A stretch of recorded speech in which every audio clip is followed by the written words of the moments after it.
Hello, everybody, and welcome from my hotel room in the middle of the Cotswolds. I'm away over the next few days, so it's a little bit of a different setup for this sort of reaction video to Tottenham beating Manchester United 1-0, but I still wanted to get something out there, so this you're going to have to make do with this for this video. It's a one-time thing, I promise, and I'll be back in the spanking clean kitchen next week, ahead of the next game. But yeah, it was a really, really good day for Tottenham, is how I want to start this off. It wasn't the best performance in the world. We've seen Tottenham play much, much better than they did at the Tottenham Hotspur Stadium against Manchester United. But do you know what? The first thing that came to my head at full time is we've not seen enough of those scrappy wins under Ange Postecoglou. We've seen so many games where Tottenham have played really well under Ange but not picked up the points, and I think we've done that a few too many times this season as well against sort of the lower league opposition. But today, I don't actually think we played amazingly, but we got the win and we got the job done, and I guess that's the main thing that you take away from it. That's the third time we've beaten Manchester United now this season, and I swear to God, if we end up playing them in the Europa League final or something like that, and that is the time that we lose to them, my head will be that way, somewhere over there on Mars, because, I think we are, regardless of all of the problems that we've had, I think we are still by far and away a better team than Manchester United. And I think we proved it again today. I guess you could almost say the tables were turned a little bit in the game today, in the sense of Man United had so many injuries and so many players out, whereas Tottenham had players coming back, and we will get to those players and how I thought they played in a minute. But it's the first time we've won 2 Premier League games in a row for months. I think it's the first time we've won in the Premier League at home in 105 days, which is insane to even think about. And I think it's a 3-game winning streak now, if you count the Elfsborg game a couple of weeks ago as well. So it's just nice to have that feeling back around Tottenham, that feeling that you feel like you can win games and that we have players that can even come off the bench and make an impact. I think Ange said it in his post-match press conference today, the fact that he was able to call on 5 senior players off the bench to come on and close things out and add fresh legs and fresh energy, absolutely brilliant. So yeah, we did ride our luck a bit, I think, in the game. Manchester United missed, I think, at least 2 or 3 big opportunities to equalise in the game. And you could argue that perhaps a draw would have been a fair result overall. But like I said at the beginning of the video, we've not had enough of those scrappy results this season. And the 3 points is all that matters. It moves us up to 12th in the table, which, I think a couple of weeks ago, a lot of us would have been dying for. So yeah, it's good distance between those stupid relegation places and all the conversations that were around that, which was never really a reality. So it's really, really good, even if the 90 minutes itself were not that entertaining. I do want to talk about a few things in the match, and I think it's only right that I talk about Jed Spence first, because that guy, he surprises me more and more each week. In my predicted lineup, I actually had Spence at right back and Udogie to come back into the team today, but Jed Spence at left back again today, immense. That guy nearly left Tottenham. Genoa, when he was on loan in Italy at Genoa, they had an option to buy him for 10 million euros. Like that's pennies. And I would say that he's been one of the best fullbacks in the league in the second half of the season so far, regardless as to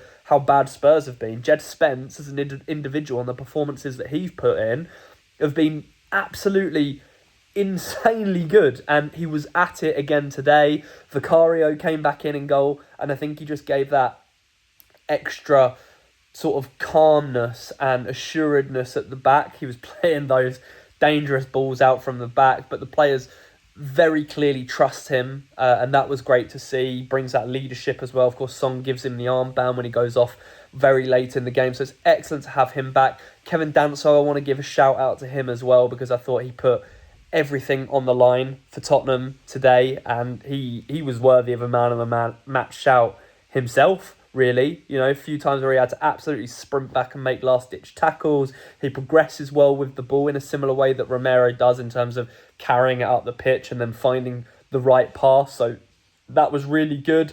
Pedro Porro, I thought, had a much better game today. Maybe that's a benefit of him being able to actually rest for a week rather than playing every 2 or 3 days. I think he's one of the top 5 players to have played the most minutes in Europe this season, nearly alongside Dejan Kulusevski as well, which is absurd, and he should never be playing that many minutes. But good performance from him today. Bergvall, I thought, was good in midfield. Bentancur had a better game today. James Maddison, boy, you don't realise until he's been gone and then he comes back in the team how good and important James Maddison is to this Tottenham side. He pulls the strings. He adds that extra level and layer of dynamism. I don't know. Extra level of creativity. Let's just say it that way.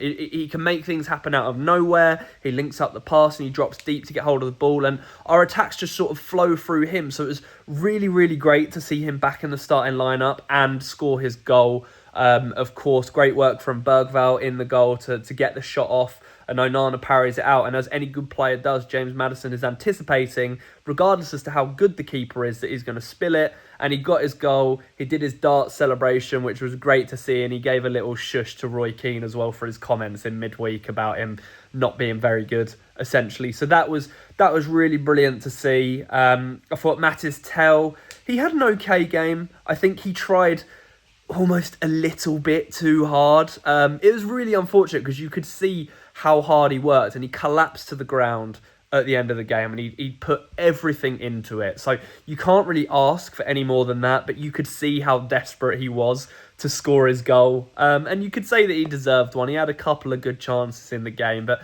the goals will come. I think it's clear to see the boy's got talent, and he's got a great attitude to wanting to play football. So that's good to see. Brennan Johnson came back into the side as well, came on the right for sort of like the last 15, 20 minutes of the game. So that's just an extra pair of legs. And yeah, perhaps even more excitedly, Wilson Odegaard was back and he came on for a little cameo as well. And he looked exciting.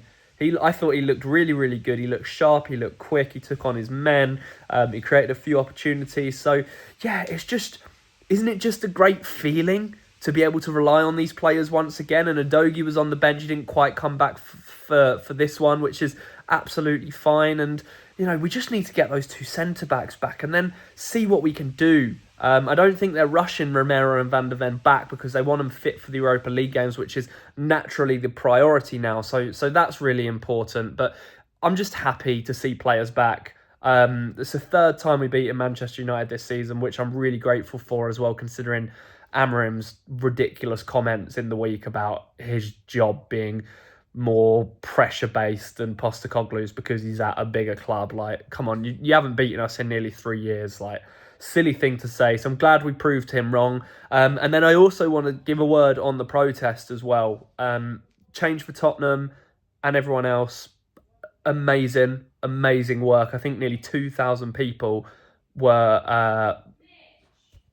nearly 2,000 people at that protest is outstanding numbers. I think by far the biggest protest against Daniel Levy and ENIC that the club has probably seen in the 24 odd years that they've been there. So yeah, amazing. They did the sit-in as well. They marched down to the stadium. It got a lot of media coverage. So it's a really, really great start to try and actively push through some of this change that we're all so keen for. So kudos to them. Fantastic. Let me know in the comments if you got involved in the protest today. I'm very, very keen to see how many of you guys did. But I think just overall, a positive day for Tottenham, a happy day for Tottenham, which, it's all you can ask for. It's nice to just start winning games again, finally look like we're back on a path where we're improving and playing better football and look more confident. Because, last few weeks our heads have well and truly just been right on the floor, on the gutter.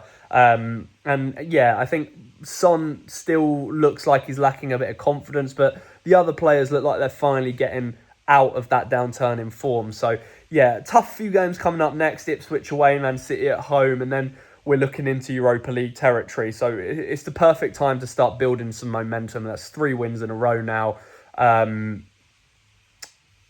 That's just, I've just realised that's completely untrue because we lost to Villa and Liverpool. So ignore. 2 wins in a row in the league. We'll go with that.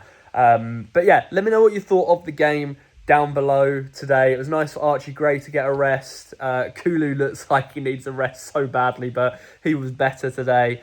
Yeah, what did you think of the protest? What did you think of the games? Who impressed you the most? And just how nice is it to see these players back? But yeah, I appreciate this is a pretty, not very well put together video. It's just recorded on my phone because I'm away in the Cotswolds for a few days. So I don't really have any time or capability to edit it or do anything like that. But it's better than nothing. And I know some of you do like hearing my opinions on this Tottenham stuff. So yeah, appreciate those of you that have listened in. Don't forget to like the video and subscribe to the channel.